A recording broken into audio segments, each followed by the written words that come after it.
세상에는 참 미친 사람들이 많아요. 보통 사람들이 볼 때는 정상이라고 말할 수 없는 사람들이 참 많습니다. 오늘 나눌 미친 사람이란 무엇인가? 열광해서 몰입하는 사람을 말하는데, 축구를 좋아하는 사람들을 우리가 축구 팬이다 그렇게 얘기하잖아요. 축구를 미치도록 좋아하는 사람을 갖다 미치광이, 미치광이라고 하지 않고 축구광이다, 마니아다 그렇게 얘기하잖아요. 목표에 미쳐야 목표에 미친다는 말이 있어요. 이런 사람은 미쳐도 곱게 미친 사람이죠. 오늘 말씀을 보게 되면 제대로 미친 사람 한 사람을 오늘 제가 소개하려고 합니다. 바로 사도 바울로서 유대 지역을 다스리는 로마 총독으로부터 너는 미쳤다 그런 소리를 들었어요.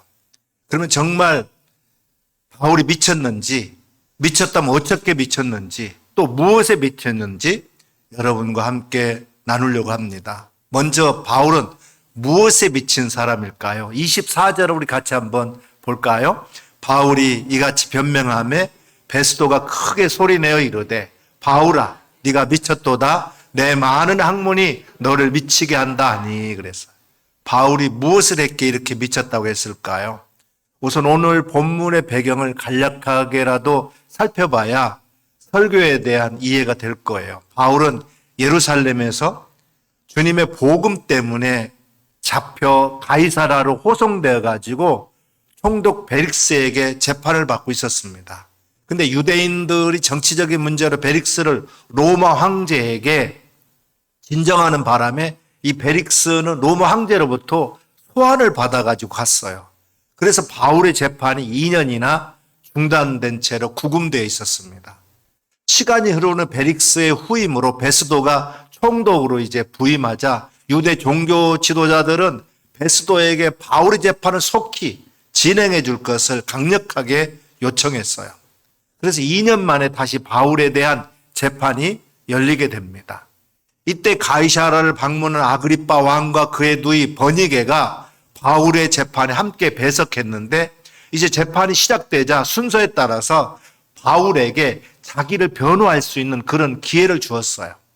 근데 바울은 자기를 변호하도록 주어진 이 기회를 하나님이 주신 복음을 전할 기회로 생각하고 베스도와 아그리빠 왕에게 복음을 제시합니다. 죄수로부터 자기 변호가 아니라 갑작스런 복음 설교를 듣자 베스도가 당황하는데 화가 좀 많이 난 것 같아요. 즉시 반응을 보이는데 오늘 24절에 보면 베스도가 바울에게 너 미쳤다 그렇게 말합니다. 이미 바울의 재판 기록을 다 보았고 또 한마디로 그가 어떤 사람인 걸 알았기 때문에 네가 공부를 많이 하더니 그 공부 때문에 미쳤구나. 그리고 단언했던 거예요. 사실 바울은 사울이라는 이름으로 한때 유대교에서 명성이 자자했던 사람 아닙니까? 가마리알 문화에서 전통적인 율법을 배웠고 그 밖에 헬라 철학이나 당시의 최고의 학문에 능통한 폭넓은 지식을 겸비한 사람이었어요. 이 정도 바울의 경력은 재판의 기록에 다 나와 있었습니다. 그래서 베스도 총독은 바울을 향해서 너가 어쩌다가 이 지경에 되었는가, 참으로 아까운 사람 버렸구만 하면서 동정의 눈길을 보냈을 거예요. 복음의 무지를 바울의 미친 탓으로 돌리는 베스도의 비난에 바울은 조금도 이성을 잃지 않고 정중한 태도로 내가 미친 사람이 아니라고 담대하게 진솔하고 있어요. 오늘 보면 25절에 바울이 이르되 베스도 각하여 내가 미친 것이 아니요 참되고 온전한 말을 하나이다 그랬어요. 바울은 지금 재판을 받고 있는 중이에요. 무죄를 증명해서 안전하게 석방받아야 함에도 살기 위해서 구차한 변명을 하지 않고 있어요. 한마디로 자신은 정신이 온전하며 자신이 미쳤다면 그것은 병적인 미친 것이 아니라 예수님에게 제대로 미친 사람이라고 그렇게 고백하고 있어요. 세상사가 다 그렇습니다. 사람이 무언가에 미치지 않고는 아무것도 이룰 수 없어요. 다른 사람이 볼 때는 정상이 아닌 것처럼 보일 정도로 무언가에 우리가 열정을 태워야만 그 분야에 우리가 성공할 수 있습니다. 바울은 복음 사명에 미친 사람이에요. 왕께서는 이 일을 아시기로 내가 왕께 담대히 말하노니 이 일에 하나라도 아시지 못함이 없는 줄 믿나이다. 이 일을 한쪽 구석에서 행한 것이 아니니이다 그랬어요. 바울은 총독이 자신의 말을 이해하지 못함을 알고는 더 이상 말하지 않았어요. 대신 자신의 뜻을 충분히 이해할 수 있다고 생각되는 아그리빠 왕에게 호소합니다. 근데 여기서 한번 보겠습니다. 지금 바울이 이 재판의 자리에서 어떤 말을 하고 있는지, 적어도 아그리빠 왕의 마음을 움직여서 석방의 길을 찾는 아부적인 말이 더 필요한 때가 아닙니까? 그럼에도 바울은 비굴하게 되는 말을 하지 않고 베스도 총독에 이어서 아그리빠 왕에게까지 더욱 복음의 메시지를 전하고 있어요. 사도행전 26장을 읽어보면 바울은 왜 자신이 복음의 사명자가 되었고 또 복음에 미친 자가 되었는지 그 경과를 자세하게 진술하고 있어요. 우선 자기는 철저한 유대인으로 자랐고 또 유대교에 온전히 헌신하는 일에는 목숨을 걸 정도로 최선을 다해왔고, 그러던 중에 나사렛 예수를 믿는 무리들이 나타나서 유대교를 어지럽히자 이 신흥 종교인 기독교를 박멸하는 것이 유대교를 위한 일이라고 믿고 박해하는 일에 자기는 앞장섰다고 그렇게 말합니다. 예수 그리스도를 만나기 전에 바울 사도는 사울이라는 청년으로 흑암의 권세 아래 있었어요. 예수 믿는 사람을 잡아 죽이고 그들을 옥에 가두고 핍박하는 것이 그의 사명이고 천직으로 알고 있었던 거예요. 근데 그가 어느 날 예수 믿는 사람을 박해하기 위해서 다메섹으로 가는 도중에 놀라운 체험을 하게 되는데, 그렇게 박해했던 예수를 직접 만났고 그분이 바로 메시아임을 알게 되었다라는 거예요. 부활하신 예수 그리스도를 만나보니까 그게 아니었습니다. 예수는 하나님을 모독하다가 죽은 천벌받은 사람인 줄 알았는데 그분이 하나님이었고 하나님의 아들이었고 이 땅에 오셔서 내 죄 때문에 십자가에 죽으시고 3일 만에 부활하시고 지금도 살아 역사하시는 분임을 알게 되었던 거예요. 그래서 땅을 치면서 울고 음식 한 톨 물 한 모금 먹지 않고 자복하며 회개할 때 사도 바울이 성령을 받았습니다. 그리고 새로운 사람으로 변화되었어요. 핍박자가 이제 변해서 전도자가 된 거예요. 예수 그리스도의 원수가 변해가지고 이제는 예수 그리스도의 종이 되어버린 거예요. 예수 그리스도를 믿는 자를 박해했던 자기가 변해가지고 그리스도로 인해서 옥에 갇히고 채찍에 맞고 피를 흘릴 수밖에 없었던 것입니다. 예수에게 미친 사람이 되어버린 거예요. 그러나 그 고난을 행복으로 여기고 영광을 알기 때문에 행복한 사람이 되어서 담대하게 외칠 수밖에 없었던 것입니다. 아그리빠 왕이여, 당신도 나처럼 예수 믿고 변화되어서 새 사람이 되세요. 총독 베스도여, 당신도 예수 믿고 나와 같이 되기를 원합니다. 그럼 진정 행복한 사람이 될 수 있습니다. 바울은 분명히 그 누구도 그리고 그 무엇도 막을 수 없는 제대로 예수님에게 미친 복음의 사명자였어요. 바울의 심령 속에 예수님이 주인으로 자리 잡고 그분이 말씀하시는 사명의 음성이 들려오기 때문에 세상 사람들이 이해할 수 없는 그런 삶을 살았다라고 고백하고 있습니다. 사랑하는 우림교회 성도 여러분, 세상 사람들이 볼 때는 우리가 정상이 아닌 것처럼 보이는 부분이 있어야 되고 때로는 그들의 눈에 우리가 미친 사람으로 보이기도 해야 됩니다. 제가 처음에 이제 예수를 믿고 난 다음에 저희 집에 붙어 있는 우상을 섬기는 집이니까요. 저희 집에 붙어 있는 부적들을 다 쥐뜯어 버렸어요. 기둥마다 다 붙어 있었는 쥐뜯어 버리고 저희 어머니가 부엌에다가 이렇게 물을 떠다 놓는 그것이 있어요. 그걸 제가 파내버리고 동짓 날 팥죽을 끓여가지고 여기저기 다 뿌리고 다니는데 그걸 팥죽 자체를 못 끓이게 막고 있으니까 우리 어머니가 저한테 뭐라고 했느냐면 이 미친놈, 예수 믿으면 너나 믿지 왜 이렇게 난리를 치냐. 그런데 제가 그렇게 예수를 미치게 믿어야 사실은 우리 어머니도 믿고 우리 형제도 믿고 그렇게 되지 않습니까? 우상을 섬기는 혈집 손자잖아요, 제가. 그런 집에서 예수 믿으려고 하면 제대로 믿고 예수 제대로 미쳐야 우리 형제들이 예수 믿게 되는 거죠.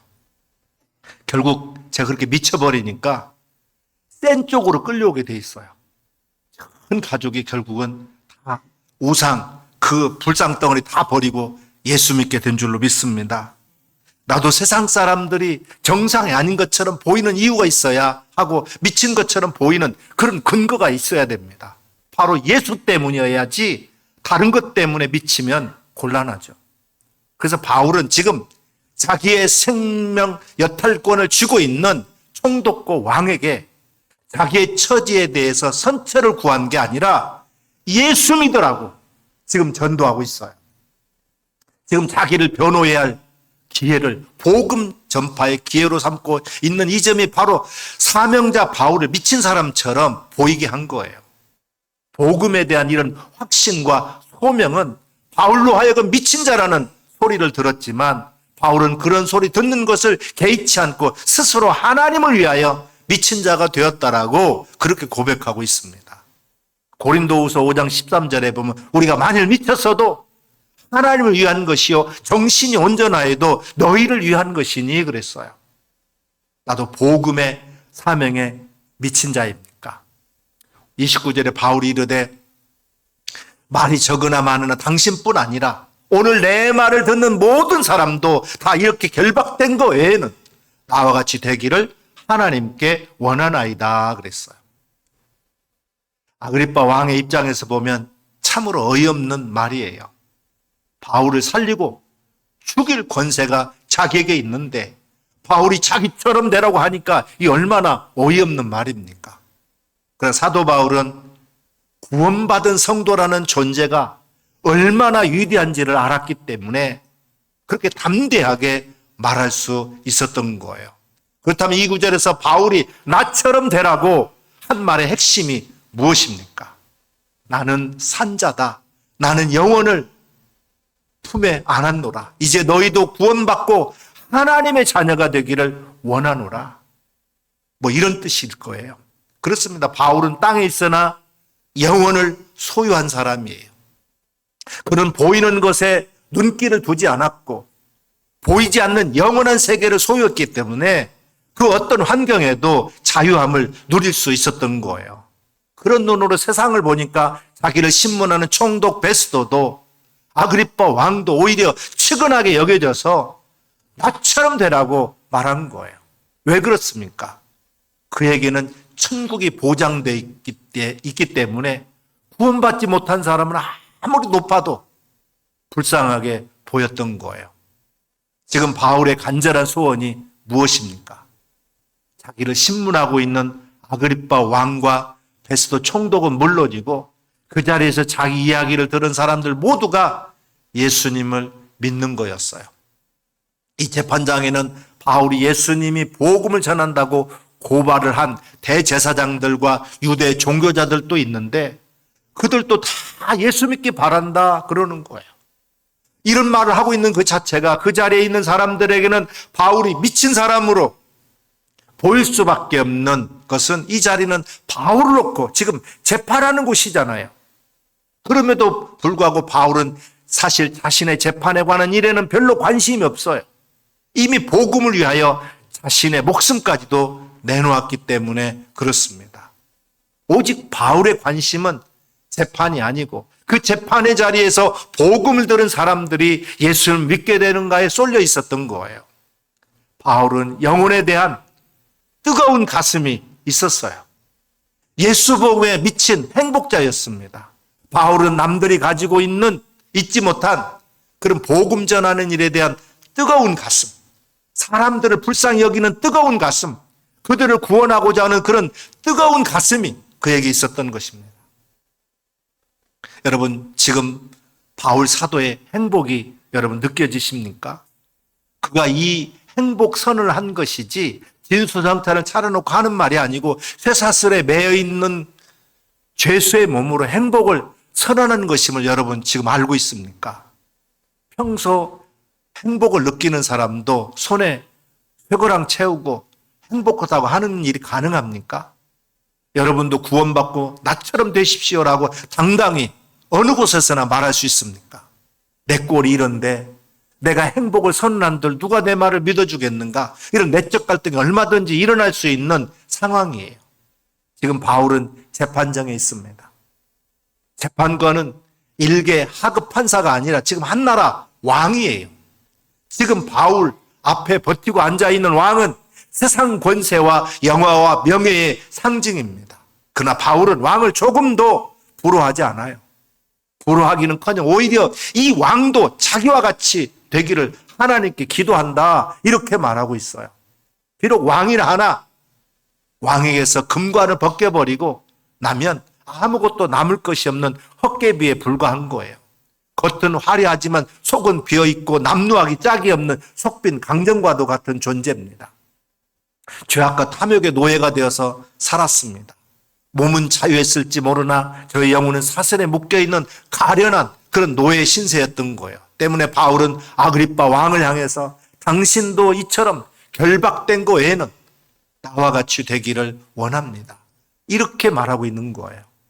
즉 왕관을 쓴 노예가 되기보다는 무관의 자유인이 되라고, 죄악의 포로에서 벗어나서 세상 그 무엇보다도 그 무엇에도 매이지 않는 영혼의 자유자가 되라고 지금 말하고 있는 것입니다. 이런 상황에서 보통 사람이 기도한다면 아마도 하나님, 내가 진정 하나님 자녀일진데 나도 저 왕처럼 되게 해주세요, 이렇게 기도할 수 있을 거예요. 그러나 지금 바울은 저 왕도 나처럼 되게 해주세요, 이렇게 지금 기도하고 있어요. 여러분, 얼마나 역설적인 그런 선언입니까? 바울은 포박된 몸으로 재판하는 왕 앞에서 나도 당신과 같이 되기를 원합니다, 이렇게 말하고 있는 게 아니라 당신도 나와 같이 되기를 원합니다, 이렇게 말하고 있는 거예요. 오늘 우리는 다른 사람에게 당신도 나처럼 되기를 원합니다, 이렇게 말할 수 있습니까? 사도 바울의 위대한 능력과 영향력은 자신이 구원받은 하나님의 자녀라고 하는 믿음에서 나온 거예요. 그 영향력이 얼마나 놀라운지 당시 대적자들은 그를 전염병과 같은 자라고 사도행전 24장 5절에는 말씀하고 있어요. 바울은 참으로 행복한 전도자였습니다. 사도 바울, 그는 예수에 미치고 복음에 미쳤던 사람이에요. 죽을 만큼 행복했던 사람, 미칠 만큼 행복했던 사람, 참으로 행복한 전도자, 바로 그가 사도 바울이었어요. 이것이 바로 믿음의 본질이고 복음의 야성입니다. 거룩한 자의 자존감이에요. 주님과 열애하는 관계가 되면 소유도 환경도 조건도 상황도 다 무의미해요. 사람들은 흔히 권력 앞에서 위축되곤 합니다. 그러나 바울은 권력 따위는 안중에도 없다는 그런 태도예요. 아그리빠 대왕도 베스도 총독도 만장하시고 고관대장 여러분도 모두 다 나와 같이 되기를 바랍니다, 당당하게 이렇게 외치고 있습니다. 현미경으로 보면 눈에 보이지 않는 미생물조차도 생명이 있음을 알게 되고, 망원경으로 보게 되면 멀어서 전혀 보이지 않던 별나라의 신비도 체험하게 됩니다. 마찬가지로 영의 눈으로 바라보면 그 영혼이 보이고 믿음이 보이고 내세와 천국이 보입니다. 땅의 눈, 땅의 가치관으로만 살던 베스도 총독이나 아그리빠 대왕의 눈에는 바울이 단지 미친 사람으로만 보였던 거예요. 예수님도 한때 미쳤다는 얘기를 들으셨습니다.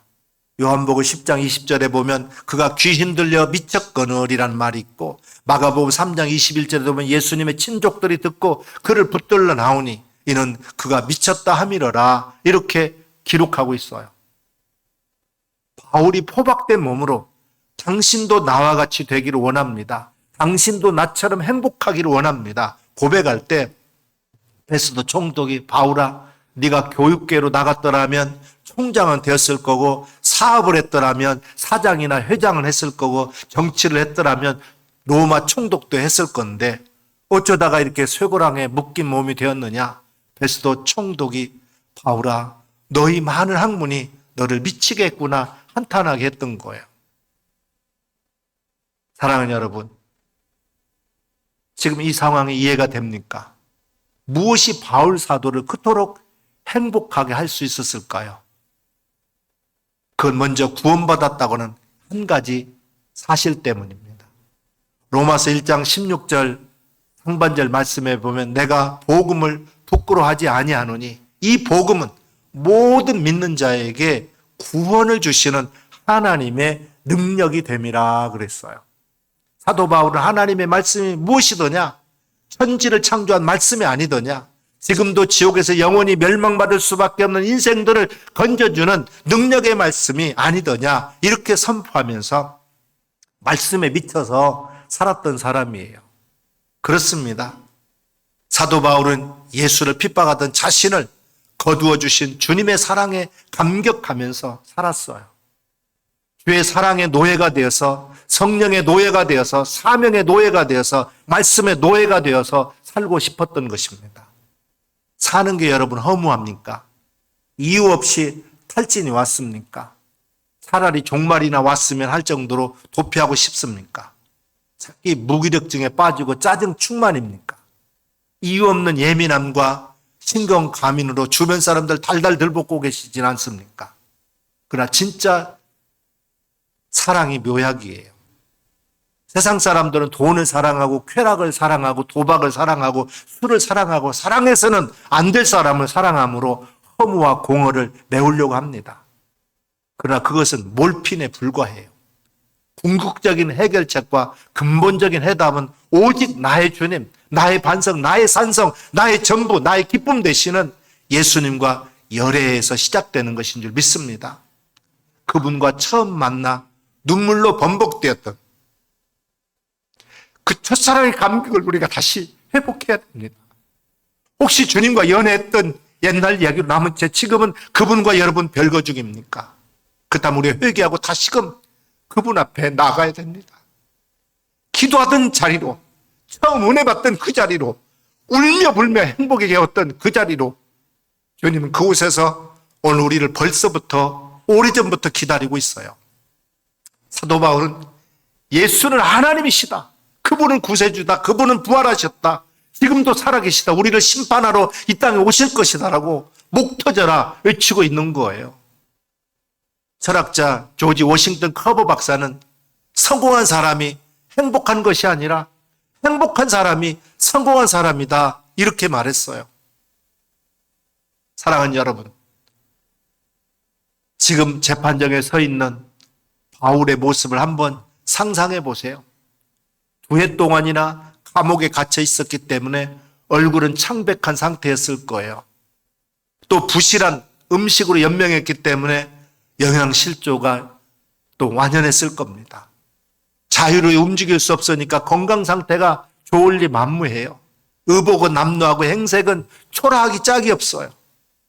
세상 사람들의 눈으로 보게 되면 쉽게 업신여길 만도 했고 쉽게 동정할 만도 했습니다. 불행하게도 보였을 거예요.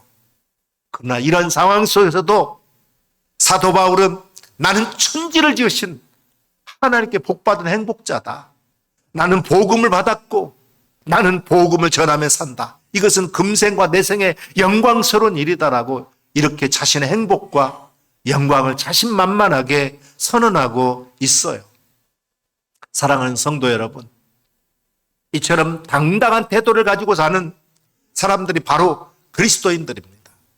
도무지 행복할 수 없는 상황 속에서 나는 행복한 전도자입니다. 자신의 행복을 선언하고 있는 거예요. 한비아가 쓴 지도 밖으로 행군하라는 책에 보면 이런 이야기가 있어요. 40대 중반에 케냐인 안과 의사가 있는데 알고 보니까 그를 만나려고 하면 대통령도 며칠을 기다려야 할 정도로 유명한 의사였습니다. 그럼에도 그런 깡촌에서 전염성 풍토병 환자들을 아무렇게나 만지면서 치료하자 한 사람이 그에게 물었어요. 당신은 아주 유명한 의사인데 왜 아무도 알아주지 않는 이런 깡촌에 와서 이런 위험한 곳에서 일을 하고 있느냐. 그러자 이 의사는 활짝 웃으면서 말하기를 내가 가지고 있는 기술과 재능을 돈 버는 데만 쓰는 건 너무 아깝잖아요. 그러나 무엇보다도 이 일이 내 가슴을 뛰게 하기 때문에 하는 겁니다. 그렇습니다. 뜨거운 가슴이 있는 사람은 미친 짓을 잘합니다. 사람들이 볼 때 비정상적으로 보이는 일을 잘한다 이 말입니다. 비록 바보 같은 짓처럼 보이지만 뜨거운 가슴을 주체할 수 없어서 엉뚱한 일들을 저지르는 것을 볼 수 있어요. 사랑하는 여러분, 우리 예수님 때문에 가슴이 뜨거워야 되지 않겠습니까? 불쌍한 영혼들 때문에 가슴이 뜨거워야 됩니다.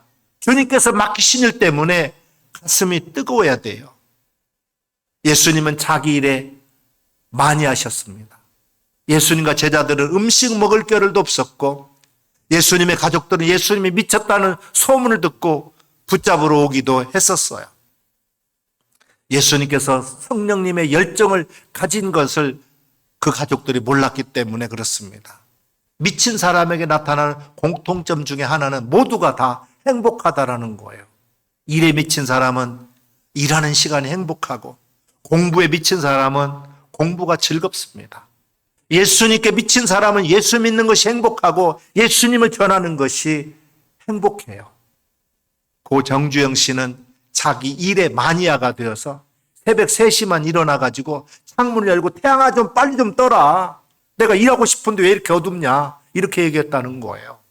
성도 여러분, 우리가 무엇에 미쳐 살아야 됩니까? 여러분, 우리 시대의 최고의 비극은 꿈을 상실하는 것입니다. 세상이 어두울수록 새벽은 가까이 온 것이고 교회가 어려움을 당할수록 하나님의 반격이 준비된 것을 믿으시기 바랍니다. 사랑하는 여러분, 나와 같이 되기를 원합니다. 오늘 이 시간 바울의 이 고백이 우리 모두의 고백이 되시기를 간절히 바랍니다. 한 번이라도 우리가 예수에 한번 미쳐봐야 되지 않겠습니까? 알프레드 크립스는 열정 없는 성공이란 있을 수 없습니다. 승리하는 생활을 하는 비결은 가슴을 열정으로 가득 채우는 데 있습니다. 그랬어요. 열정이라는 단어는 라틴어에서 파생된 말인데 주 안에 있다라는 말로 주 안에 있을 때 가능하다라는 말이에요. 열정은 우리를 꿈꾸게 하고 열심을 품게 하고 가슴을 뛰게 합니다. 스펄전 목사님은 나에게 12명의 열심 있는 신앙인을 달라. 그리고 나를 어느 지역이든지 내려놓아라. 그러면 나는 하나님과 함께 세상을 뒤집어 놓겠다. 그렇게 말했어요. 맑은 날 태양빛을 돋보기로 한가운데 빛을 초점 맞추어 집중하면 짧은 시간 내에 종이가 타는 것을 우리가 경험했어요. 그러나 초점이 맞지 않으면 천년이 지나도 아무 일도 일어나지 않아요. 마음에 열심이 없는 사람 1000명 있으면 무엇을 할 수 있겠습니까? 아무리 위대한 비전과 거대한 꿈이 있다 하더라도 열정이 없으면 아무 일도 이뤄낼 수가 없어요. 주님은 뜨겁지도 차지도 않는 미지근한 것을 입에서 토해내버리겠다. 그렇게 말씀했어요. 사도행전 20장 24절에 내가 달려갈 길과 주 예수께 받은 사명, 곧 하나님의 은혜의 복음을 증언하는 일을 마치려 하면은 나의 생명조차도 조금도 귀한 것으로 여기지 아니하노라고 그렇게 말씀하고 있어요. 자신에게 주어진 사명에 대한 뜨거운 열정을 토하는 주의 종들이 있습니다. 미국의 유명한 부흥전도 화이트 필드는 이렇게 해줬습니다. 나에게 영혼을 주옵소서. 그렇지 않으면 내 영혼을 가져가 주시옵소서. 교회가 사회로부터 정죄를 당하고 신교와 전도가 절벽이 되어 있는 오늘날 같은 상황에서 지금 우리가 할 수 있는 것은 그래도 오늘 바울의 고백이 내 고백이 되어서 예수에 미치고 복음에 미쳐서 복음으로 교회를 새롭게 세상을 이롭게 하는 이런 공적 복음의 역사를 일으킬 수 있는 우리 믿음의 주인공들이 많이 일어나야 될 줄로 믿습니다. 예수에 미친 사람들이 오늘 이 땅에 있을 때 이 세상이 다시 한번 새롭게 될 줄로 믿습니다. 기도하겠습니다.